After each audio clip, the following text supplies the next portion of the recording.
Incident Report YUL 20/12. Section 2. It has been pointed out to me, forcibly, I might add, that I am not explaining enough. So here goes. I am a civil servant, a magician, second class, working for the Ministry of Workings, the secret government department responsible for magic. It sounds exciting when you put it like that, doesn't it? Magic, secret government organizations, spy wizards out on the streets of Britain. Well, let me tell you, it isn't. What it is paperwork. It is reading runes off dials and writing them in record books. It is daily rounds of checking magic circles to make sure they're all still intact, which they always are, and calling in on ghosts to make sure that nobody's disturbed their graves, which is always weird and always pointless. This duty, the one this report is about, is a good example. Christmas in the City of London. Christmas, the season of enchantment. The solstice, the time of darkness, when the gap between worlds narrows. And the City of London, over 2,000 years old, the city of Roger Bacon and John Dee, an ancient haunted city full of spirits and strange tales. You'd think it would be full of mystery and monsters, wouldn't you? And yet I, as a magician, second class, chose this as a nice, quiet posting for the holiday season. This is all because, for all of our grousing, the ministry does a pretty good job. Over the last 400 years, the city has been locked down tighter than the Sphinx's treasure. It's so covered in wards and spells that you can't even say so much as bless you without an alarm going off somewhere. Only a little alarm, but I still have to write down how many times it goes off and think about that the next time somebody sneezes. But this is the way I like it, frankly. There's only one thing that scares me more than dark and fabled magics, and that's promotion. Oh, you get a nice office if you're a fully fledged wizard, a nice view of Whitehall, and tea and biscuits in your meetings, but then there's a dragon that gets loose in Wales, or a Russian necromancer stalking Embassy Row, and all of a sudden it's ghastly curses and gruesome deaths. No. No, thank you. Magician, second class, is fine with me. Don't do anything flashy, file your reports, and take a retirement in a nice new suburb where there's not thousands of years of legend breathing down your neck.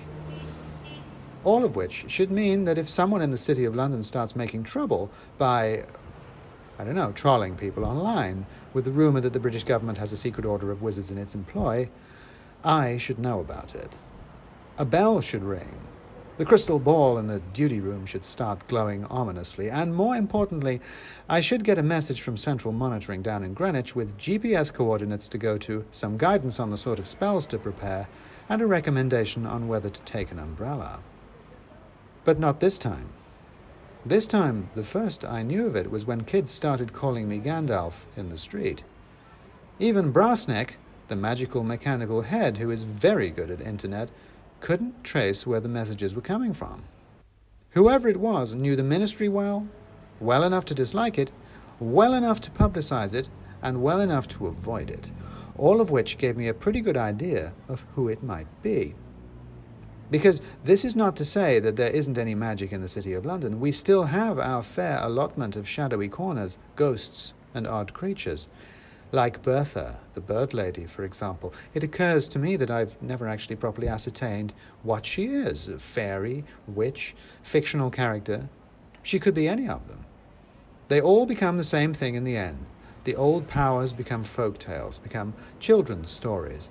And there they are, trapped by their own legend. And there she is, stumping back and forth with her bad leg in front of the Royal Exchange, feeding the birds. You, if you just passed her in the street as you hurried to another meeting or to a late train, would probably just take her for another homeless person, muttering at pigeons. But while I might not know what precisely she is, I know one thing. She isn't human. At least, not in the way you might mean it. London is full of them, lost magical people. Just like the humans, they've eddied here over the centuries from all over the world, swept up by history and drowned in the thin grey streets and sparse grey parks of the city. Countryside hobgoblins and Cornish piskies, djinns and rakshahas, and wendigos.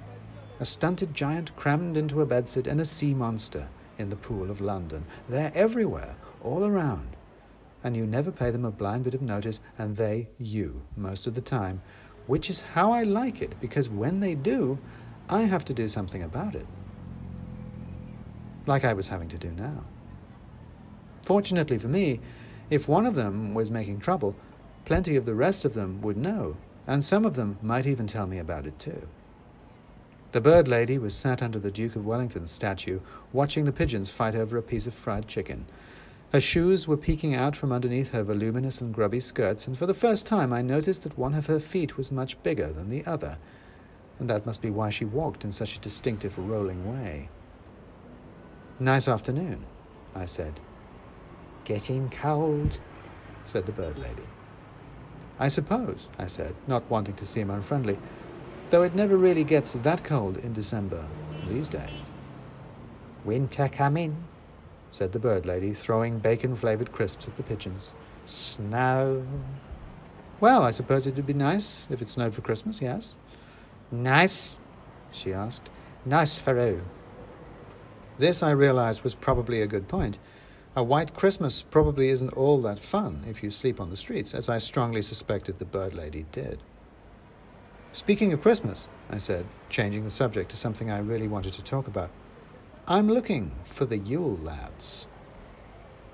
"It's mother you should be worrying about," said the bird lady. "Their mother never left Iceland," I said. A conversation with the bird lady was often like this. She seemed to wander, to answer the question after the one you were asking, or one you didn't know to ask. Sometimes things seemed like a non sequitur until you suddenly realized weeks later that she had been talking about what you had had for lunch the following Thursday.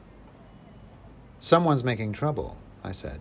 "They're going to bring the whole ministry down here if they're not careful." That got her attention. A beady little eye peered up at me from under her battered hat brim.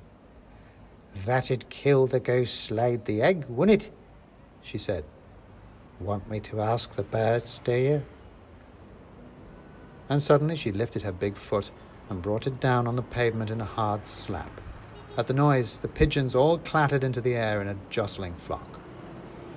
Once, when London was a Roman city, there would have been augurs here, respected and honored priests who divined the will of the gods by observing the flight of birds. Now there was just this little beetle of an old lady flapping her hands at pigeons on a traffic island. The pigeons flew off eastwards. "Hospital Fields," said the bird lady. "The ditch." Shoreditch. Of course. Silicon Alley. Where else would someone be casting spells on the internet?